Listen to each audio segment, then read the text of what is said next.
ആരോപണം ഉന്നയിച്ചതല്ല. മാമിയുടെ തിരോധാനം ഒരു സത്യമാണല്ലോ.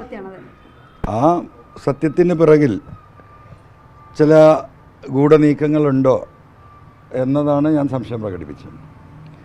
കേരളത്തിലെ പോലീസ് സംവിധാനം ഇപ്പോൾ DGP അജിത് കുമാറിൻ്റെ നേതൃത്വത്തിലുള്ള ഒരു ക്രിമിനൽ സംഘമുണ്ട് എന്ന് ഞാൻ ആവർത്തിച്ച് നിങ്ങളോടൊക്കെ ജനങ്ങളോട് പറഞ്ഞതാണ്.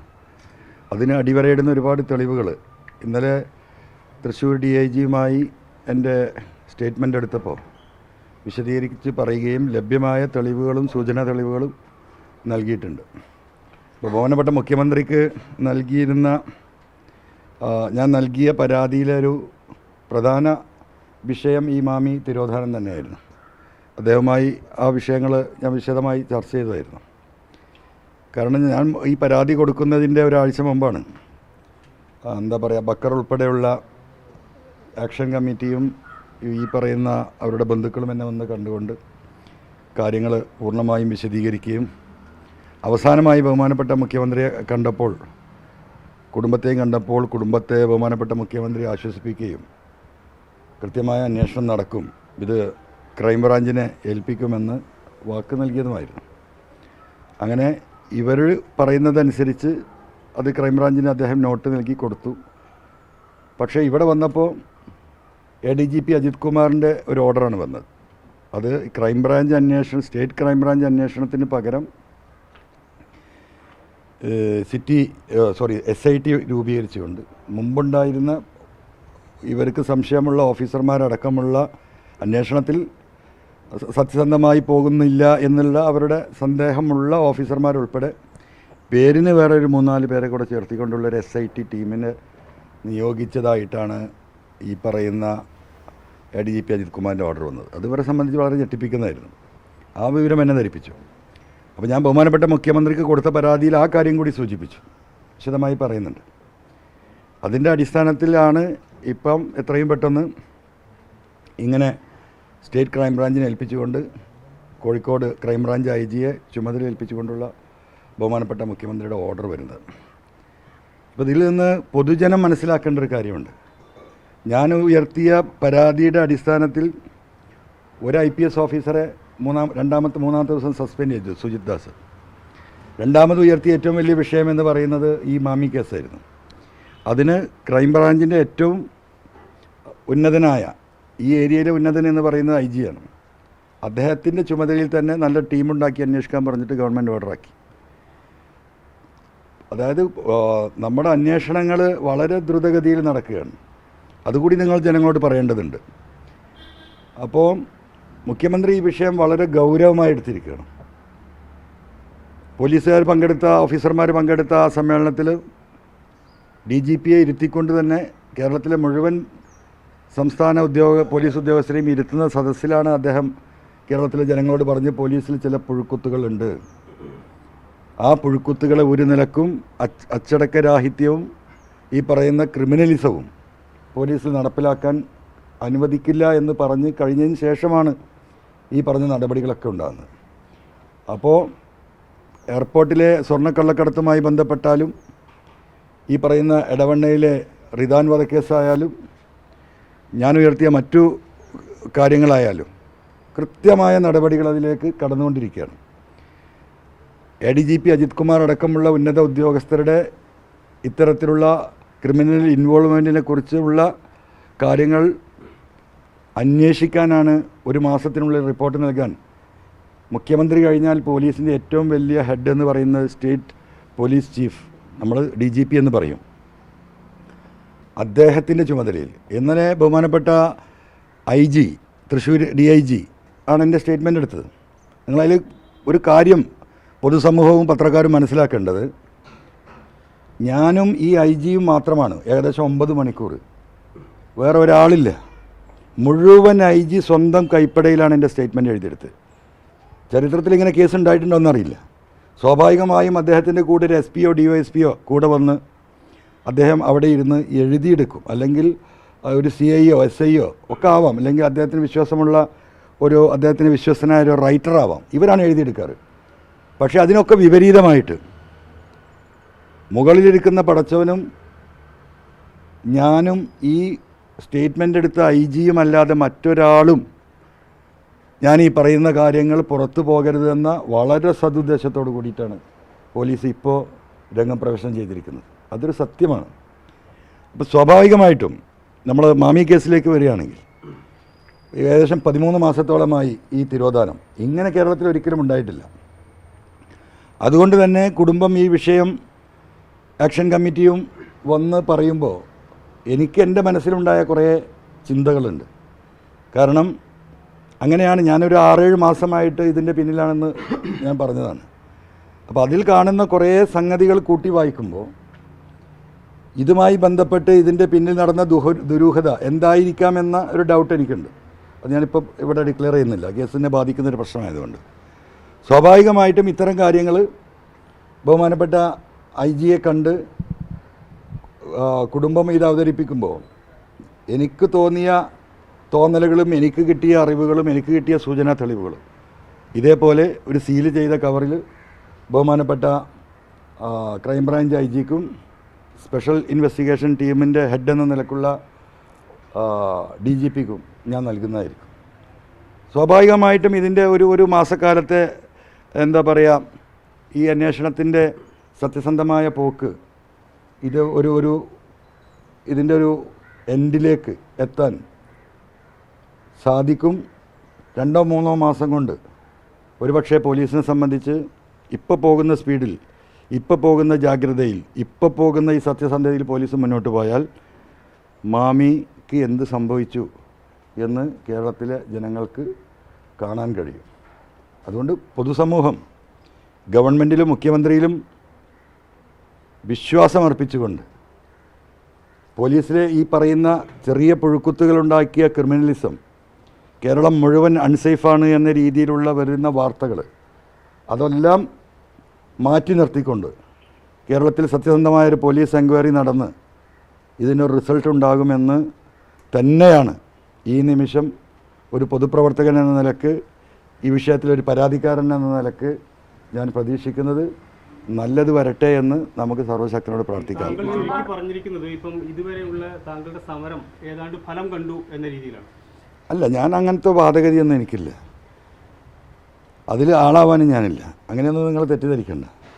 നമ്മളിതൊരു ഒരു സമൂഹത്തിൻ്റെ എന്താ പറയുക, ഒരു ബാധ്യത എന്ന നിലക്ക്, ജനങ്ങൾ എന്നെ ഏൽപ്പിച്ച ഒരു ഉത്തരവാദിത്തം എന്ന നിലക്ക് ഞാൻ ഇറങ്ങി തിരിച്ചാണ്. അല്ല, ഞാൻ ആദ്യമായിട്ടാണ് അദ്ദേഹത്തെ നേരിൽ സംസാരിച്ചിട്ടില്ല. അദ്ദേഹം എന്നെ കണ്ടിട്ടുണ്ടാവും, അറിയുന്നുണ്ടാവും, പക്ഷേ ഞാൻ നേരിൽ ബന്ധപ്പെട്ടതായിട്ട് എനിക്ക് ഓർമ്മയില്ല. ഈ തിരോധന കേസിൽ ചില സംശയങ്ങൾക്കപ്പുറത്ത് ചില തെളിവുകൾ കിട്ടിയെന്ന് പറയുന്നു. ഈ തെളിവുകളാണ് ഇന്നലെ കൊടുത്തിരിക്കുന്നത്. അതിൽ എല്ലാ തെളിവുകളും കൊടുത്തിട്ടുണ്ട്. അതിൽ മാമിയുമായി ബന്ധപ്പെട്ട ചില സൂചനകളും കൊടുത്തിട്ടുണ്ട്.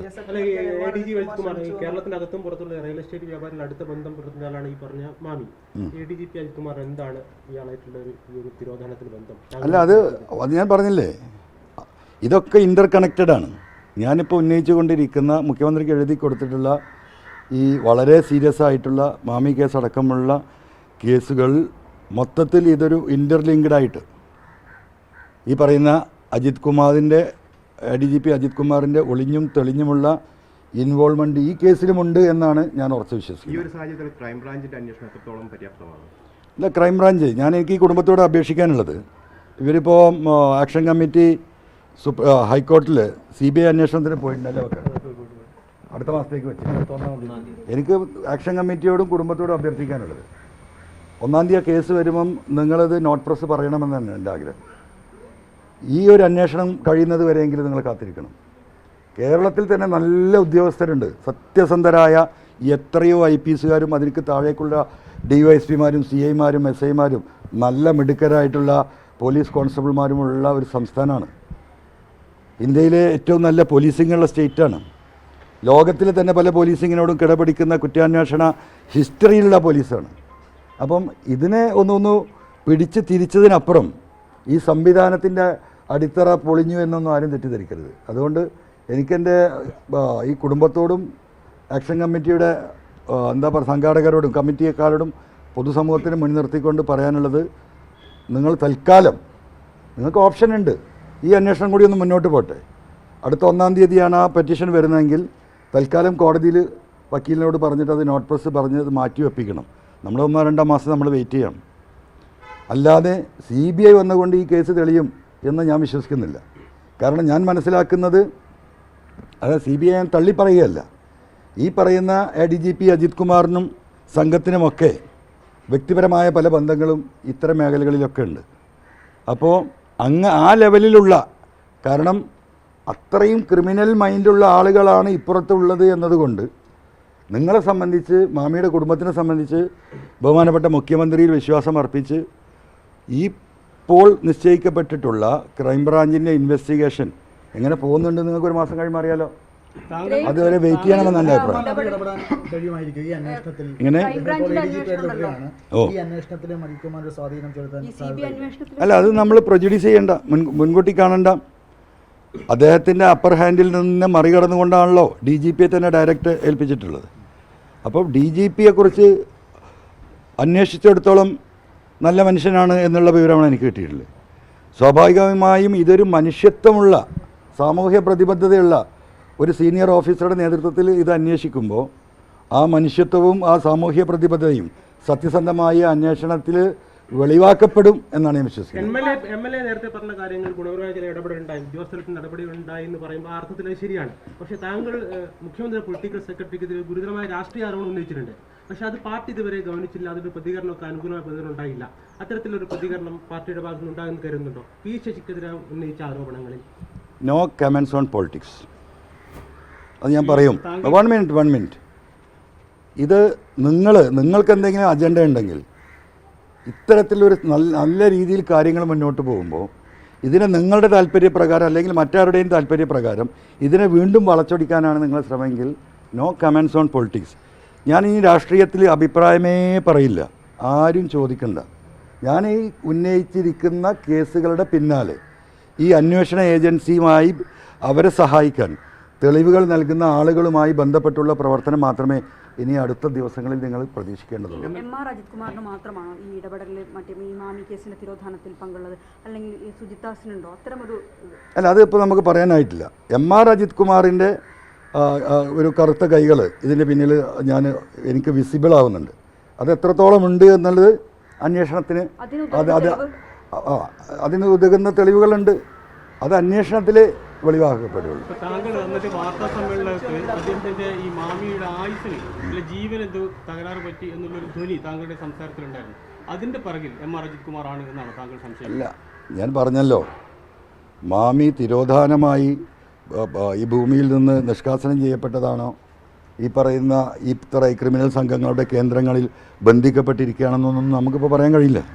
സ്വാഭാവികമായും 13 മാസം കാണാത്ത ഒരാളെ, അതൊരു സാധാരണ മനുഷ്യനല്ല, ഈ നാടും സമൂഹവുമായി ബന്ധപ്പെട്ട മനുഷ്യൻ, ഒരുപാട് കച്ചവട ബന്ധങ്ങളുള്ള മനുഷ്യൻ, എവിടെയെങ്കിലും ജീവിച്ചിരിപ്പുണ്ടെങ്കിൽ ഏതെങ്കിലും ഒരു കോണിൽ നിന്ന് ഒരു സൂചനയെങ്കിലും നമുക്ക് കിട്ടുമല്ലോ. അങ്ങനെ ഒരു സൂചനയും കിട്ടാത്തതിൻ്റെ അടിസ്ഥാനത്തിൽ സ്വാഭാവികമായിട്ടൊരു മനുഷ്യനുണ്ടാകുന്ന കോമൺ സെൻസിൻ്റെ ഭാഗമായി മാമി കൊല്ലപ്പെട്ടിട്ടുണ്ടോ എന്ന് ഞാൻ സംശയിക്കുന്നു. അതിപ്പോഴും സംശയിക്കുന്നു. പറഞ്ഞില്ലേ മാഷേ, MR അജിത് കുമാറിൻ്റെ കാര്യങ്ങൾ നമ്മൾ വിശദീകരിച്ചില്ലേ. MR അജിത് കുമാർ ആ വിഷയത്തിൽ ഇതിൻ്റെ എല്ലാം കൊടി ഈ പറയുന്ന നൊട്ടോറിയസ് ക്രിമിനൽ എന്ന് ഞാൻ ആവർത്തിച്ച് പറയാം. ഞാൻ ഉത്തരവാദിത്തോടു കൂടിയിട്ടാണ് കേരളത്തിലെ ഒരു ADGPയെക്കുറിച്ച് ഞാൻ നൊട്ടോറിയസ് ക്രിമിനൽ എന്ന് പറയുന്നത്. അദ്ദേഹം നൊട്ടോറിയസ് ക്രിമിനലാണ് എന്ന് കേരളം കണ്ടിരിക്കും. ഇപ്പോൾ അന്വേഷണം നടത്തുന്ന ഉദ്യോഗസ്ഥന്മാർ സത്യസന്ധമായ അന്വേഷണം നടത്തി. താങ്കളെ പോലൊരു MLA ഇത്രയും പ്രോ ആക്റ്റീവായി ഇതിൽ നിലപാടെടുക്കുന്ന ഒരാൾ ഇത്രയും ഗുരുതരമായ ആരോപണം ഉന്നയിച്ചിട്ടും അയാൾ ഇപ്പോഴും അത് മാറും. കാലചക്രം തിരിഞ്ഞുകൊണ്ടിരിക്കല്ലേ. ഇപ്പം എന്താ 4 ദിവസം ലീവിന് പോയത്? എന്താ നിങ്ങളത് ചോദിക്കാത്തത്? അല്ല, ഒരു മിനിറ്റ്. ഇപ്പം അദ്ദേഹം 4 ദിവസം ലീവിന് പോയി അപേക്ഷിച്ചെന്നല്ലേ പറഞ്ഞു? ഒരു മിനിറ്റ് ആയിക്കോട്ടെ. നേരത്തെ അപേക്ഷിച്ചപ്പോൾ ക്യാൻസൽ ചെയ്യാമല്ലോ. ഈ ഒരു സിറ്റുവേഷനിൽ ക്യാൻസൽ ചെയ്തൂടെ? ആരെയും അറസ്റ്റ് ചെയ്യും അദ്ദേഹത്തെ? അപ്പോൾ ഈ ഒരു സിറ്റുവേഷനിൽ അദ്ദേഹം 4 ദിവസം, എന്താ സുജിത് ദാസ് 3 ദിവസം ലീവ് എടുത്ത് പോയത്? അത് തന്നെയാണ്. അതുപോലെ ആയിരിക്കില്ലേ ഇത് എന്നല്ല. അതൊരു അച്ഛൻ്റെ 2 മക്കളാ. ഏത്? ഈ സുജിത് ദാസും MR അജിത് കുമാറും. മറ്റാൾ ഏട്ടനാണ്. ആര്? അജിത് കുമാർ, അതിൻ്റെ അനിയൻ. ഇത് കള്ളൻ്റെ ഒപ്പം കക്കുകയും പിന്നെ കഞ്ഞി വെക്കുകയും പിന്നെ ഛർദ്ദിക്കുകയും ചെയ്ത ടീമുകളാണ്. സുജിത് ദാസിൻ്റെ എന്നോടുള്ള ഫോൺ സംഭാഷണം കേട്ടവരാണല്ലോ നിങ്ങൾ. ആരാണ് അക്നോളജ് ചെയ്യുന്നത്? PV അൻവർ അല്ല ADGP അജിത് കുമാർ ക്രിമിനലാണെന്ന് പറയുന്നത്. മലപ്പുറം SPക്ക് ADGP അജിത് കുമാർ മണ്ണ് പിടിക്കാനും മണൽ പിടിക്കാനും വിട്ടിട്ട് DGP അജിത് കുമാർ സാർ അവിടുത്തെ കൊട്ടേഷൻ കൈകാര്യം ചെയ്യണം. അത് ആ പൊട്ടന് മനസ്സിലാവുമെന്ന് ആരാ ചോദിക്കുന്നത്? സുജിത് ദാസ് അല്ലേ? ഞാനല്ല അക്നോളജ് ചെയ്യുന്നത്. അദ്ദേഹം കൊല്ലിക്കുകയും ചെയ്യുന്ന എന്ന് പറഞ്ഞതാരാ? ഈ IPS ഉദ്യോഗസ്ഥനാണ്, ഞാനല്ല. നിങ്ങൾ കേട്ടതല്ലേ? എന്തെങ്കിലും ഉണ്ടായിരിക്കുന്നത് നിങ്ങൾ കേട്ടിട്ടില്ലേ? പിന്നെന്താ മിണ്ടാത്തത്? അപ്പോൾ അതല്ലേ ഇതിലെ വിഷയം. അദ്ദേഹം ഇൻവോൾവ് ചെയ്ത എല്ലാ കേസിലെയും തെളിവ് നശിപ്പിക്കാൻ അദ്ദേഹം ശ്രമിക്കൂലേ? സ്വാഭാവികമല്ലേ? അദ്ദേഹത്തിന് ഇപ്പം ഇങ്ങനെ കാണാമല്ലോ, ഈ പോകുന്ന രീതിയിൽ അന്വേഷണങ്ങൾ പോയി സത്യസന്ധമായി അന്വേഷണം നടത്തി കഴിഞ്ഞാൽ കാരാഗ്രഹത്തിൻ്റെ അപ്പുറത്ത് വേറൊന്നുമില്ല എന്നുള്ളത് സ്വാഭാവികമല്ലേ? അപ്പോൾ ഞാൻ ആദ്യം പറഞ്ഞതുപോലെ കടലിൽ വീണവൻ വെള്ളത്തിൽ വീണവൻ ആ വെള്ളത്തിൽ നിന്ന് ജീവൻ രക്ഷിക്കാൻ എല്ലാ വഴിയും നോക്കൂലേ? ആ വഴി തേടിക്കൊണ്ടാണ് ഇപ്പോൾ ഈ 4 ദിവസം ലീവ് എടുത്തിരിക്കുന്നത്. നമുക്ക് നോക്കാമെന്ന് നിങ്ങൾക്കല്ലേ ബേജാറ്, എനിക്ക് ബേജാറ് അതിലില്ലാന്ന്. ഐ ആം റെഡി ഫോർ എന്താ പറയുക, ആ സമയത്തിന് വേണ്ടി I am ready for that. നമ്മൾ ക്ഷമയോടെ കാത്തിരിക്കുക. അത്തരത്തിലാണ് കാര്യങ്ങൾ പോകുന്നത്. സുജിത്താസ് അവധിയിൽ പോയി പിന്നീട് സസ്പെൻഡ് ചെയ്യുന്ന സാഹചര്യം നമ്മൾ കണ്ടു. MR രജികുമാറിന്റെ അവസ്ഥയും അതുപോലെ തന്നെ ആയിരിക്കും. നല്ലതിനായി പ്രാർത്ഥിക്കുക. ഈ തിരോധാനത്തിന് പിന്നിലാണോ അതോ അന്വേഷിപ്പിൻ, കണ്ടെത്താം, മുട്ടുവിൻ തുറക്കപ്പെടും. നന്നായി പ്രാർത്ഥിക്കുക. ഈ തിരോധാനത്തിന് പിന്നിലാണോ അതോ കേസ് അട്ടിമറിച്ചതിന് പിന്നിലാണോ MR രജികുമാറിന്റെ കറുത്ത കൈകളുള്ളത്? എല്ലാത്തിൻ്റെ പിന്നിലുണ്ട് മാഷെ, ഒന്നും ഒഴിവില്ല. ഒരു നാട്ടിൽ ഞാൻ ഇന്ന് വൈകുന്നേരം ഇനിയിപ്പോൾ കോട്ടക്കൽ പോലീസ് സ്റ്റേഷനിൽ പോകുന്നുണ്ട്. അത് ഇന്നലെ പ്രസ് കോൺഫറൻസിൽ ഞാൻ പറഞ്ഞതാണ്. ഒരു തട്ടിക്കൂട്ട് ഒരു 2-3 റൂമുണ്ടാക്കി ഞാൻ സ്വയം ഉണ്ടാക്കി കൊടുത്തതെന്ന് പോലീസിൽ വലിയ പേരെടുത്ത്, നാട്ടിൽ വലിയ പേരെടുത്ത്, അത് നിർമ്മിക്കാൻ വേണ്ടി നാട്ടിലെ എല്ലാ കോറിക്കാരോടും എല്ലാ കച്ചവടക്കാരോടും എല്ലാ കള്ള കച്ചവടക്കാരോടും കോടിക്കണക്കിന് ഉണ്ടാക്കി അത് പോക്കറ്റിലിട്ട് ക്യാഷായിട്ട് കൊടുക്കാൻ കഴിയാത്തവരോട് ചില പോലീസുകാരുടെ നമ്പർ കൊടുത്ത് അതിലേക്ക് പണം അയപ്പിച്ച് അവരെ അത് വിഡ്രോ ചെയ്ത് വാങ്ങി സംസ്ഥാന ഗവൺമെൻറ്റിൻ്റെ ഒരു ഓർഡർ അതിനില്ല, ഒരു കൺസെഷൻ പെർമിഷൻ ഇല്ല, പോലീസിൻ്റെ എന്ത് പെർമിഷനാണ് അതിനുള്ളത് എന്നൊന്നും അറിയില്ല. അപ്പോൾ ഞാൻ ആ ബിൽഡിംഗ് കണ്ടിട്ടില്ല. എനിക്ക് ഫോട്ടോ എടുത്ത് അയച്ചെന്ന് കോട്ടക്കലിലെ സഖാക്കൾ അവിടുത്തെ പൊതുപ്രവർത്തകർ തന്ന വിവരമാണ്. അപ്പോൾ ഞാൻ എന്തായാലും ഇന്ന് വൈകുന്നേരം 6 മണിക്ക് ആ ബഹുമാനപ്പെട്ട ആ സൗധം അദ്ദേഹത്തിൻ്റെ ഫോട്ടോ എഴുതി വെച്ചിട്ടുണ്ടെന്നാണ്. മുപ്പരെന്നെ ഉണ്ടാക്കി, മുപ്പരെന്നെ ഉദ്ഘാടനം ചെയ്ത്, മുപ്പരെ ഫോട്ടോ വെച്ചു. അപ്പോൾ അത് പോയി നോക്കുന്നുണ്ട് കോട്ടക്കൽ. വെടിയേറ്റ് മരിച്ച യുവാവിന്റെ കാര്യത്തിൽ താങ്കൾ പറഞ്ഞ അതേ കാര്യമല്ല കുടുംബാംഗം പറയുന്നത്. വെടിവെച്ച് കൊന്നത് ആ പ്രതി തന്നെയാണെന്നും അതിന്റെ പിറകിൽ വേറൊരാൾ ഉണ്ട് എന്നുമായിരുന്നു. അതൊക്കെ ഇവർ അന്വേഷിക്കും. അതൊക്കെ അന്വേഷണ ഏജൻസി അന്വേഷിക്കില്ല. ആ കേസുമായി ബന്ധപ്പെട്ട് 2 കുടുംബങ്ങളുമായി സംസാരിച്ചതും അവർ എന്നിൽ പറഞ്ഞിട്ടുള്ള അവരുടെ സംശയങ്ങളും എനിക്ക് നേരിട്ട് ബോധ്യപ്പെട്ടിട്ടുള്ള സംശയങ്ങളും ആ നാട്ടുകാർ പറഞ്ഞ കാര്യങ്ങളും ഈ തോക്കുമായി ബന്ധപ്പെട്ട റിക്കവറിയിൽ നടന്ന കള്ളക്കളികളും റിദാൻ ഫാസിലിൻ്റെ നഷ്ടപ്പെട്ടു പോയ 2 ഫോൺ ഇതുവരെ റിക്കവറി ചെയ്യാൻ കഴിയാത്തതിലുള്ള സന്ദേഹവും ഒക്കെ വളരെ വിശദമായി IG-യുമായി സംസാരിച്ചിട്ടുണ്ട്. എൻ്റെ അമ്മച്ചി പറയണ്ട. ഏകദേശം ഇന്ന് രാവിലെ ഞാൻ ഇറങ്ങുമ്പോൾ ഏകദേശം ഒരു 800-900 പരാതികളാണ് വന്നിട്ടുള്ളത്. അത് പരിശോധിച്ച് വലിയ പ്രയാസം പരിശോധിക്കാൻ. അല്ല, ആഭ്യന്തര വകുപ്പ് മോശമായതുകൊണ്ടല്ല, നമ്മൾ ആ കാര്യങ്ങൾ വിശദീകരിച്ചിട്ടുണ്ടല്ലോ എന്താണ് സംബന്ധം. അത് പരിശോധിച്ചാൽ തന്നെയാണ് ആഭ്യന്തര വകുപ്പാണോ മോശം, അതല്ല ഇതിൽ പറയുന്ന ഈ ക്രിമിനൽ സംഘവുമായി ബന്ധപ്പെട്ടിട്ടുള്ളതാണോ മോശം. ആഭ്യന്തര വകുപ്പ് മോശമാണെങ്കിൽ ADGP സുജിത് ദാസിനെ ഈ 3 ദിവസം കൊണ്ട് ഈ പറയുന്ന പോലെ സസ്പെൻഡ് ചെയ്യുമോ? അല്ല, 1 മിനിറ്റ് ആണെങ്കിൽ സസ്പെൻഡ് ചെയ്യുമോ? ഇല്ലല്ലോ. ഇതുപോലെ ഈ ക്രൈംബ്രാഞ്ചിനെ ഏൽപ്പിച്ച് ക്രൈംബ്രാഞ്ച് അന്വേഷണം ആരംഭിക്കുമോ? ഇല്ലല്ലോ. അപ്പം നിങ്ങൾ ഈ കുന്തമനെ അങ്ങനെ തിരിച്ചിട്ട്, ഞാൻ അതാ പറഞ്ഞത്. കാരണം എന്താ വെച്ചാൽ ഞാനിപ്പോൾ എൻ്റെ വായിൽ വരുന്ന ഞാൻ പറയുന്നില്ല, പോട്ടെ. അപ്പം ദയവായി ഞാനോട് പറഞ്ഞു, നിങ്ങൾക്ക് എന്നെ എപ്പോഴും കിട്ടും. വീണ്ടും ഞാൻ ദയവായി നിങ്ങളോട് പറയാം, ഞാൻ മഹാത്മാഗാന്ധിയുടെ മകനല്ല എന്ന് ഞാൻ പറഞ്ഞിട്ടുണ്ട്. അപ്പോൾ എന്നെ പൂട്ടാൻ നിങ്ങൾക്ക് പലതും കിട്ടും, നിങ്ങൾ പൂട്ടിക്കോ, അന്ന് നമുക്ക് നോക്കാം. പക്ഷേ ആ വൈരാഗ്യം വെച്ചുകൊണ്ട് നിങ്ങൾ ഈ വിഷയങ്ങളിൽ ഇതിലെങ്കിലും ഒരു സത്യസന്ധമായൊരു സപ്പോർട്ട് ഈ നാട്ടിലെ ജനങ്ങൾക്ക്, അടുത്ത തലമുറക്ക് ഇവിടെ ജീവിക്കണം, അതിനുള്ളൊരു സാഹചര്യം ദയവായിട്ട് നിങ്ങൾ ഉണ്ടാക്കി തരണമെന്ന് വളരെ സ്നേഹത്തോടെ അഭ്യർത്ഥിക്കുക. തീർച്ചയായിട്ടും എല്ലാ തെളിവും കഴിയും.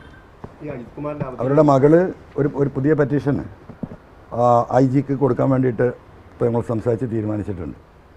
ഒരു വൈഫാണല്ലോ കൊടുത്തത്, മൂത്ത മകളാണ് ഈ വീട്ടിലുള്ളത്. അവർ ആ പരാതി അവർക്കുണ്ടായ കുറേ സംശയം, ഇപ്പോൾ കുടുംബങ്ങളുമായി ഇപ്പോൾ ഈ 1.5 മണിക്കൂർ സംസാരിച്ചു. അപ്പം അവർക്ക് അവരുടേതായിട്ടുള്ള ചില സംശയങ്ങളുണ്ട്. അതൊന്നും പോലീസ് പരിഗണിക്കപ്പെടാതെ പോയതാണ്. അവരുടെ നിന്ന് കൃത്യമായ സ്റ്റേറ്റ്മെൻറ്റുകൾ 1-ാം ഘട്ടത്തിൽ എടുത്തെങ്കിലും പിന്നീട് അത് മാനിപ്പുലേറ്റ് ചെയ്യപ്പെട്ടു. അവർ കൊടുക്കുന്ന തെളിവുകളൊക്കെ ഞങ്ങൾ നോക്കുന്നുണ്ട്, അങ്ങോട്ടാക്കാം എന്ന് പറഞ്ഞിട്ട് ഇവരെ എന്താ പറയുക മാനസികമായിട്ട് പോലീസ് സ്റ്റേഷനിൽ ചെന്നാൽ തന്നെ അവരെ പരിഗണിക്കാത്ത ഒരു അവസ്ഥാവിശേഷത്തിൽ പോലീസ് സ്റ്റേഷനിലേക്ക് ഇനി പോകാൻ തന്നെ മടിച്ചു നിൽക്കുന്ന അവസ്ഥയിൽ അങ്ങനെയാണ് അവർ CBIയിലേക്ക് പോവുക എന്നുള്ള ഒരു ധാരണയിലെത്തിയിട്ടുള്ളത്. ഇതൊന്നും ഈ ഇടതുപക്ഷ ഗവൺമെൻറ്റിൻ്റെ പോലീസ് നയമല്ല. അങ്ങനെ ഒരു നയം ഈ ഗവൺമെൻറ്റിനില്ല, മുഖ്യമന്ത്രിക്കില്ല.